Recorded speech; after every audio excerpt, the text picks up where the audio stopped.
अस्सलाम वालेकुम नाजरीन आज की इसी वीडियो में हम बात करेंगे ड्रामा अर्तुल गाजी के सीज़न 3 की एपिसोड नंबर 22 के बारे में। उम्मीद करता हूँ आप दोस्तों को आज का एपिसोड ज़रूर पसंद आएगा, तो चलिए शुरू करते हैं। नाजरीन, जैसा कि आपने पिछले एपिसोड में देखा होगा कि आर्तुक भाई गुंदुस को कहते हैं कि बेटा जाओ अम्मी के पास, और आज के इस एपिसोड में दरवेश इसहाक उसे ले चलते हैं। जब सब चले जाते हैं तो आर्तुक भाई अर्तुल के पास बैठकर धाड़े मार मार कर रोते हैं। ये मंजर भी बहुत बहुत दुखी कर देने वाला होता है, और बाहर सब उसी हालत में उदास बैठे होते हैं कि आर्तुक भाई रो धो कर बाहर आ जाते हैं। तो सब के सब आर्तुक भाई के पास पहुंच जाते हैं और पूछते हैं कि आर्तुक भाई कैसी हालत है उनकी। तो आर्तुक भाई कहते हैं कि हमारे अर्तुल साहब शहीद हो चुके हैं। बस ये कहना ही होता है कि वहाँ मौजूद सब के पाँव के नीचे से ज़मीन निकल जाती है, दुनिया रुक जाती है, वक्त थम जाता है। हलीमा अर्तुल अर्तुल पुकारते हुए अंदर चली जाती है और जाकर अर्तुल के साथ लिपट जाती है और कहती है कि आप हमें छोड़कर नहीं जा सकते, आप हमें इस तरह छोड़कर नहीं जा सकते। हाइमा खातून पे तो क़यामत बीत रही होती है, आखिर माँ जो है। दुंदार उन्हें पकड़ कर लाते हैं यार, फिर सब ज़ारों के तार रोते हैं बहुत ही ज़्यादा। तो हाइमा खातून कहती है कि आर्तुक भाई हमारे ही खेमे में हमारे साथ ऐसा क्यों? तो आर्तुक भाई कहते हैं कि मैं पता लगा लूँगा, आप सब बाहर चले जाएं। और दुंदार को कहते हैं कि दरवाजे पर पहरेदार तैनात कर दो, कोई अंदर ना आने पाए।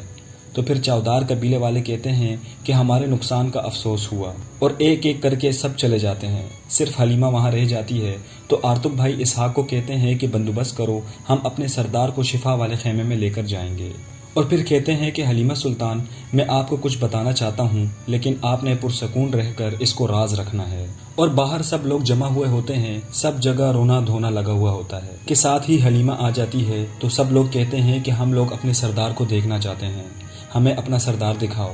तो हलीमा उन सबको खामोश करवा कर कहती है कि काई के बहादुर हजरात, आप सबको हमारे सरदार की तकदीर की फिक्र है। तो सब कहते हैं कि हम अपने सरदार को देखना चाहते हैं, हमें अपने सरदार को देखने दो, हम खुद अपनी आंखों से सरदार को देखना चाहते हैं। तो हलीमा कहती है कि हम सब उसकी तरफ से आए हैं और उसी की तरफ वापस लौट कर जाना है। हमारे सरदार सुलेमान शाह के बेटे अर्तुल शहीद हो चुके हैं। ये सुनकर वहाँ मौजूद कबीले के लोग, अर्तुल के सिपाही, दोयान, बामसी, सफदर, सब ज़ारों के तार रोना शुरू कर देते हैं, और सबकी ज़बान पर एक ही जुमला होता है कि हमारे सरदार नहीं मर सकते, ऐसा नहीं हो सकता। तो हलीमा उनसे कहती है कि जितनी जल्दी हम अपने सरदार को सुपुर्द खाक करेंगे, हम अपने गम भी अपने सीनों में दफना देंगे, हम उन्हें दफनाएंगे और अपना सफ़र जारी रखेंगे। अर्तुल साहब के बताए हुए रास्ते से हम एक लम्हे के लिए भी नहीं भटकेंगे। और ये कहकर चली जाती है। बामसी तो बिल्कुल पागल सा हो जाता है। एक सिपाही को पकड़ कर कहता है कि भाई नहीं मरे, दूसरे सिपाही को पकड़ कर कहता है कि भाई नहीं मरे, ऐसा मत कहो, अर्तुल भाई जिंदा हैं। तो सिपाही उसे बड़ी मुश्किल से पकड़ लेते हैं और तसल्ली देते हैं, और अंदर सिपाही पहुंच जाते हैं मैयत को ले जाने के लिए। तो आर्तुक भाई कहते हैं कि दुंदार साहब, आपकी इजाज़त से मैं अर्तुल भाई को अपने शिफा वाले खेमे में लेकर जाना चाहता हूँ।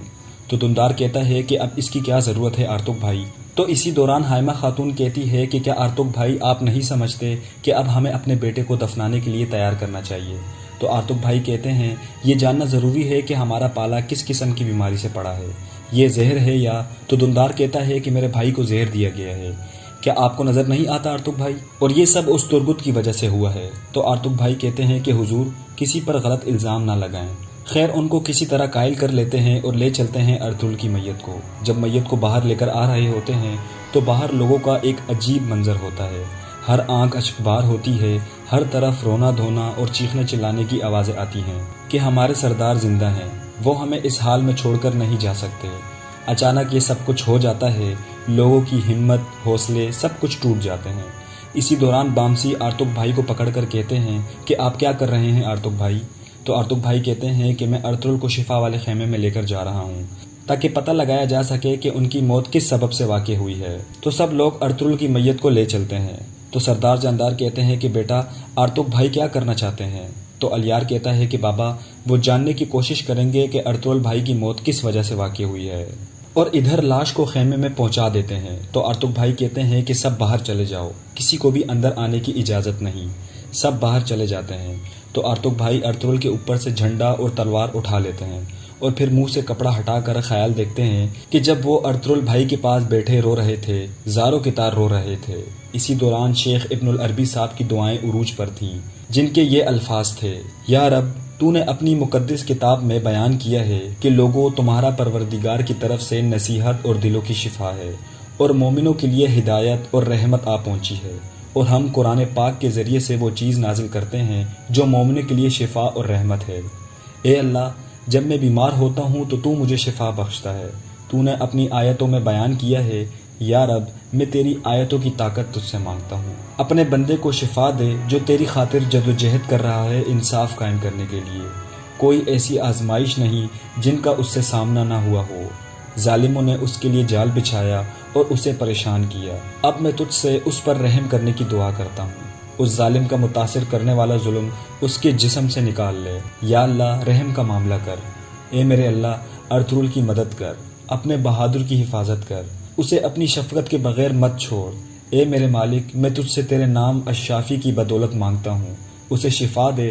اور ادھر ارطغرل کی سانسیں چلنا شروع ہو جاتی ہیں اور ارطغرل بھائی کی خوشی کا کوئی ٹھکانہ نہیں ہوتا اور کہتے ہیں کہ حضور میرے اللہ، سب تعریفیں تیری ہیں، تو نے ہمارے سردار کو واپس کر دیا۔ او میرے اللہ۔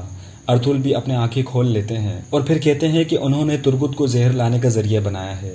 آپ نے سب کو یقین دلانا ہے کہ میں مر گیا ہوں۔ کسی کو بھی پتہ نہیں چلنا چاہیے کہ میں زندہ ہوں سوائے حلیمہ کے۔ حلیمہ امید سے ہے، اسے بھی احتیاط سے بتائیے گا۔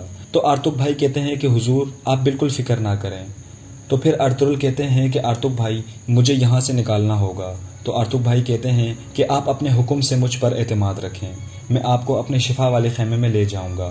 آپ کو وہاں طلوع صبح تک آرام کی ضرورت ہے، جیسے ہی سورج نکلے تو آپ جا سکتے ہیں۔ تو ارطغرل کہتا ہے کہ اگر آپ انہیں بری خبر دیں گے تو یہ اچھا نہیں ہوگا، حالانکہ میں ہوش میں ہوں۔ تو ارطغرل بھائی انہیں بے ہوش کر دیتے ہیں۔ اصل میں یہ سب ارطغرل بھائی خیال دیکھ رہے ہوتے ہیں، جو واقعہ ان کے ساتھ دوسرے خیمے میں پیش آیا ہوا ہوتا ہے۔ اور ادھر اسلحان کافی رو رہی ہوتی ہے ارطغرل کو لے کر، چونکہ پورے قبیلے میں صرف 2 لوگوں کے علاوہ کسی کو بھی نہیں پتا ہوتا کہ ارطغرل صاحب زندہ ہیں۔ کافی زیادہ روتی ہے کہ ساتھ ہی چولپان آ جاتی ہے اور اسے حوصلہ دیتی ہے، مگر اس کے حوصلے میں بھی ساری بغاوت ہوتی ہے۔ اور دوسری طرف اوتاق میں حائمہ خاتون گندس کو سلانے کی کوشش کر رہی ہوتی ہے، ساتھ میں اسے لوری بھی سنا رہی ہوتی ہے، لیکن ان کی آنکھیں آنسو سے تر ہوتی ہیں۔ کافی دیر تک اسے لوری سناتی ہے، یہاں تک کہ وہ سو جاتا ہے۔ اور پھر صبح طلوع آفتاب کے وقت ارطغرل ہوش میں آ جاتے ہیں۔ ارطغرل بھائی انہیں کوئی مشروب دیتے ہیں اور کہتے ہیں کہ یہ پئیں حضور، اس سے آپ کی تکلیف کم ہوگی انشاءاللہ، اور ساتھ میں کپڑے وغیرہ دے دیتے ہیں اور کہتے ہیں کہ حضور یہ آپ کے کپڑے ہیں، آپ کا گھوڑا قبیلے کے باہر کھڑا ہوا ہے، آپ جب تک قبیلے سے باہر نہیں نکل جاتے یہ پہنے رکھیں، کسی کو بھی آپ کا پتہ نہیں چلے گا۔ لوگ شدید رنج میں ہیں، آپ خیمے کے پچھلے راستے سے خفیہ طور پر نکل جائیے۔ تو ارطغرل کہتا ہے کہ مجھے اس طرح کے فریب کو میسر طور پر دشمن کے فریب سے نمٹنے کے لیے استعمال کر رہا ہے، مجھے امید ہے کہ اللہ اس کو میرے گناہوں میں نہیں لکھے گا۔ تو ارطغرل بھائی کہتے ہیں کہ حضور اگر 3 مخصوص صورتحال میں کیا جائے تو کوئی گناہ نہیں، جب میاں بیوی میں راضی نامہ کروانا ہو، جب 2 مسلمانوں میں صلح کروانا ہو، اور تیسرا یہ کہ دشمن سے جنگ کے دوران۔ تو ارطغرل کہتا ہے کہ پھر فریب جنگ کے حالات میں جائز ہے، اللہ مجھے میرے پیاروں کو رنج دینے پر معاف کرے۔ اور دوسری طرف ترگت روانہ ہوتا ہے حالنی بازار کی جانب۔ جیسے ہی وہ حالنی بازار پہنچتا ہے، ابھی گھوڑے سے نہیں اترا ہوتا کہ فلپ اپنے سپاہیوں کے ساتھ سامنے آ جاتا ہے اور کہتا ہے کہ ارطغرل تمہیں دیکھ کر ضرور خوش ہوا ہوگا۔ تو ترگت کہتا ہے کہ آ جاؤ تمہیں دکھاتا ہوں کہ شیر کیسے لڑتا ہے۔ سپاہی اس پر حملہ کرتے ہیں، مگر دیکھتے ہی دیکھتے چٹکیوں میں وہ انہیں جہنم واصل کر دیتا ہے اور خود نکل جاتا ہے۔ فلپ بھی سپاہیوں کے ساتھ اس کے تعاقب میں نکل پڑتا ہے اور ساتھ ہی ماریا بھی اپنا گھوڑا لے کر ان کے پیچھے نکل پڑتی ہے۔ اور ادھر کائی قبیلے میں حلیمہ گندس کو تیار کر رہی ہوتی ہے اور کہتی ہے کہ تم بڑے ہو کر سردار بنو گے، سرداروں میں میرا بیٹا بہترین سردار ہوگا۔ تو گندس کہتا ہے کہ میرا گھوڑا بھی جگانی جیسا ہوگا اور تلوار بھی بابا جیسی۔ تو حلیمہ کہتی ہے کہ بالکل گندس ایسا ہی ہوگا انشاءاللہ۔